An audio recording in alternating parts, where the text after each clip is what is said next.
الحمد لله رب العالمين وبه أستعين وأشهد أن لا إله إلا الله وحده لا شريك له وأشهد أن محمدا عبده ورسوله صلى الله عليه وعلى آله وصحبه وسلم تسليما كثيرا. أما بعد، قال شيخ الإسلام محمد بن عبد الوهاب رحمه الله في كتاب التوحيد في باب من الإيمان بالله الصبر على أقدار الله.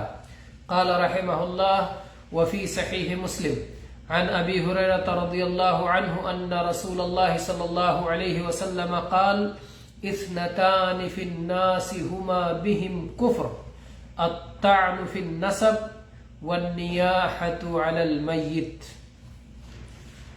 گرامی قدر خواتین و حضرات، شیخ الاسلام محمد ابن عبد الوہاب رحمہ اللہ کی کتاب التوحید سے سلسلہ وار درس اللہ کے فضل و کرم سے جاری ہے، جس میں ہم اس باب میں پہنچ چکے ہیں کہ اللہ پر ایمان کا ایک تقاضا اللہ کے تقدیر کے فیصلوں پر ایمان رکھنا بھی ہے، اور اس میں اس سے پہلے ایک درس ہو چکا ہے.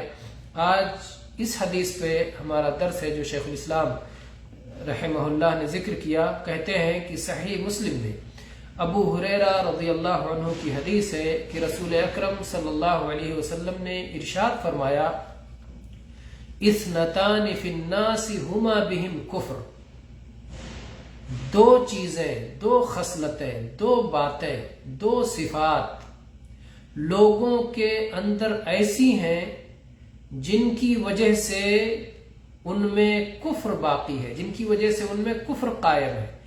یعنی کفر کی دو باتیں لوگوں کے اندر موجود ہیں. اسلام قبول کر لینے کے بعد، مسلمان ہو جانے کے بعد، کفر سے توبہ کر لینے کے بعد دو باتیں ایسی ہیں جو کفریہ باتیں ہیں، لیکن ان کے اندر یہ جاری و ساری رہیں گی سوائے ان کے جنہیں اللہ تعالیٰ محفوظ رکھے.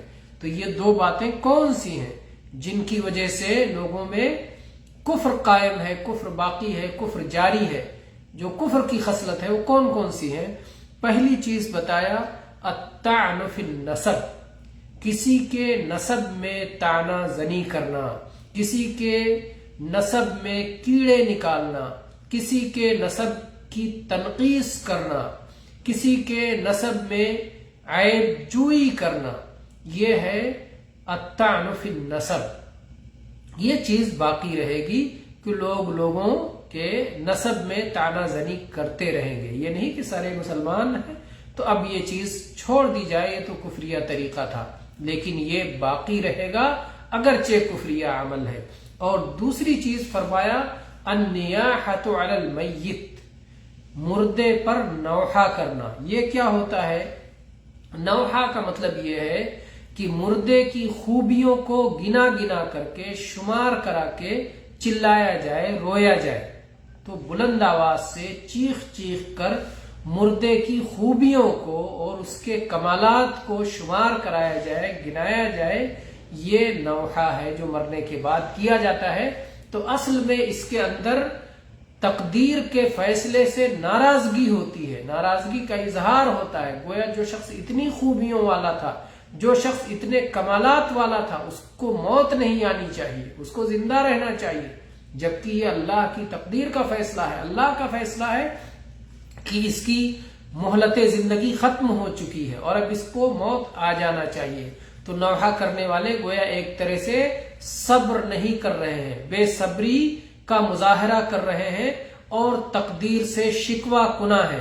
تو یہ چیز ہے گویا صبر اور تقدیر کے فیصلے پر ایمان، یہ توحید کا حصہ ہے. تو اس سے معلوم ہوتا ہے کہ نسب میں طعنہ زنی کرنا حرام ہے، اور اسی طرح سے میت پہ نوحہ کرنا حرام ہے، اور تقدیر کے فیصلے پر صبر کرنا فرض، واجب، لازم اور ضروری ہے. تو یہ حدیث اپنے آپ میں واضح ہے کہ اللہ کے نبی صلی اللہ علیہ وسلم فرمایا کہ دو کفریہ باتیں ایسی ہیں جن کو مسلمان چھوڑنے والے نہیں، کچھ مسلمانوں میں یہ چیز باقی رہے گی. یعنی گویا یہ کفریہ باتیں ہونے کے باوجود وہ مسلمان رہیں گے.